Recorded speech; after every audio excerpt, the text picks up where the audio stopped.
Alright, good morning mga katropa. Mosh Ref Day na naman. Today is Saturday, January 27. So solo ride tayo ngayon. Time check 6:30 ng umaga. Medyo madilim-dilim pa. Actually yung Mosh Ref Park 6 o'clock nag-open, kaya lang masyadong madilim, nakakatakot. Anyway, siguro mga 7 o'clock makakapag-start na tayo mag-trail. So ito yung first trail ko for the year 2024. Solo ride ngayon, wala tayong makakasama. Siyempre solo ride nga, kaya nga solo walang kasama eh. So siguro marami naman siguro mga nagte-trail doon kasi nga Saturday weekend. Alright, so kita-kita tayo sa trail doon sa Mosh Ref. Lamig ng panahon, 19 degrees, tapos medyo mahangin pa. Kaya sana hindi, pero actually doon sa Mosh Ref, pag nagpupunta ako doon, pag nagte-trail ako or nagbabike ako doon, sobrang dilim yata. Yun. Sobrang lamig kasi nga maraming puno. Yun, kita-kits.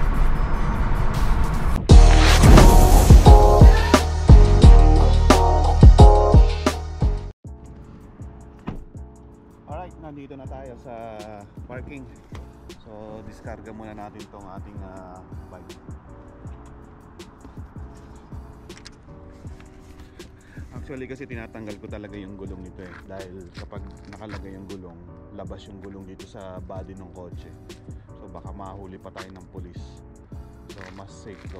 Yun nga lang, matrabaho. Yun, so diskarga muna natin. Time check 6:40. Sakto, alas 7. Makakapag-start ako. Alright, nandito na tayo sa trail. Try lang natin yung blue. At ano lang tayo, chill ride lang tayo. Huwag natin budulin ng sarili. So blue lang tayo. Tsaka tamang takbuhan lang. Huwag tayong masyadong hahataw. At last na punta ko dito noong December pa. So medyo nakakapanibago. Mula nang dumating ako nung bakasyon, puro road bike lang ako. Kasi parang mas nagugustuhan ako mag road bike. Nakakasawa rin minsan yung trail eh. Kaya pang ano lang to, pang ang tawag dito, pag nagsasawa mag road bike edi magte-trail. Pag nagsasawa mag trail, road bike, ganun lang. So far wala pa naman masyadong tao. Gusto ko matry sana dito yung ano eh, yung madilim. Actually nagpapapasok naman sila ng 6 o'clock na umaga. Madilim pa yon. Hanggang 6:30 medyo madilim pa. Pero kailangan may ilaw ka dito. Dahil walang kailaw-ilaw dito, nakakatakot.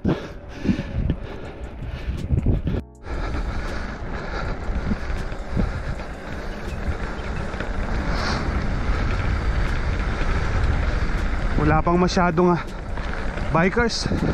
Merong mangilan-ngilan pero kakonti. Malamang bukas madami.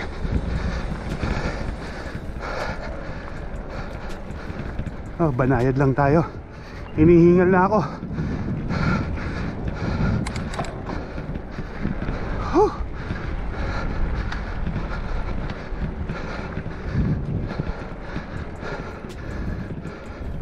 Marami akong nakikita yung nag-hiking. Masarap na kasi mag-hiking ngayon dahil malamig. Na-experience ko yan 2 beses. Kaso summer.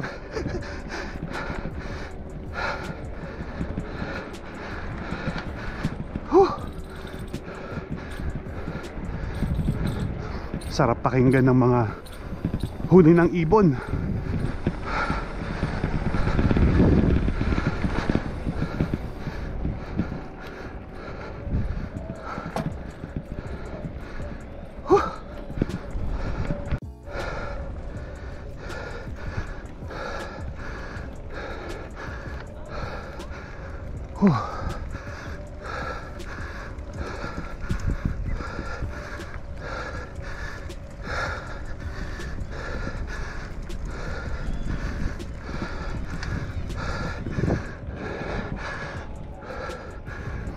Ano, mga nag-hiking.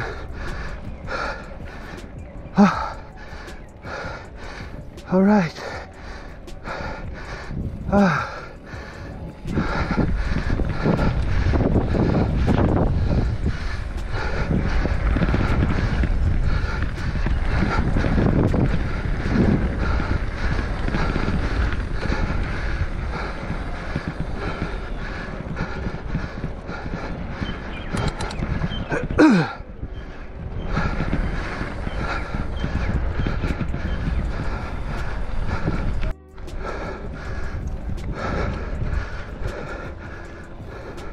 Actually maganda na yung lupa eh.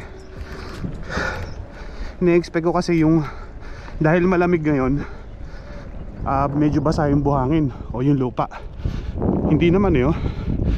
Kasi pag medyo basa, dumidikit sa frame o kaya sa gulong, dumudumi yung bike. Kakatamad pa naman maglinis.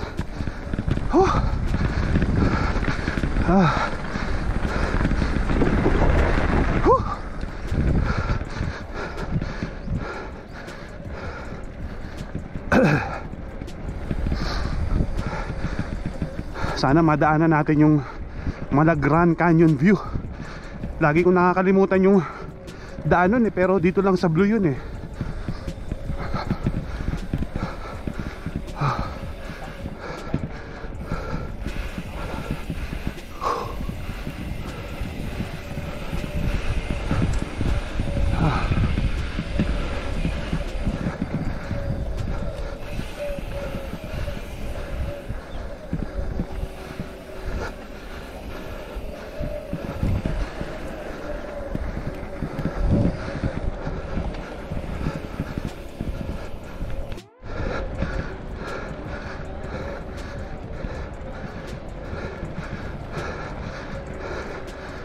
Favorite spot ko to eh, mapuno.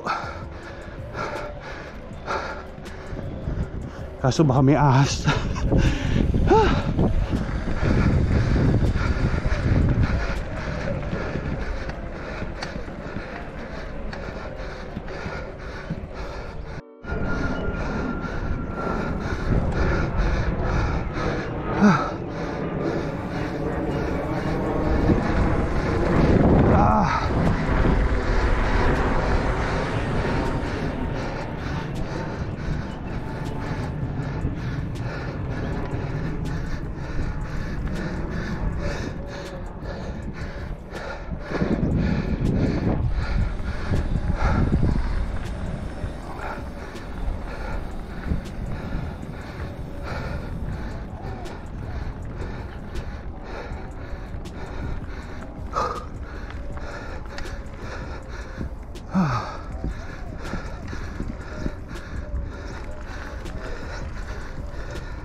Grabe.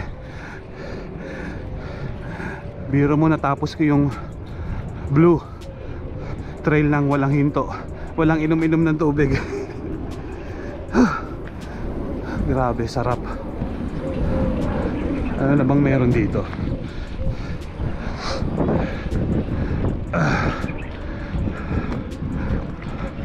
Pahinga muna tayo dito.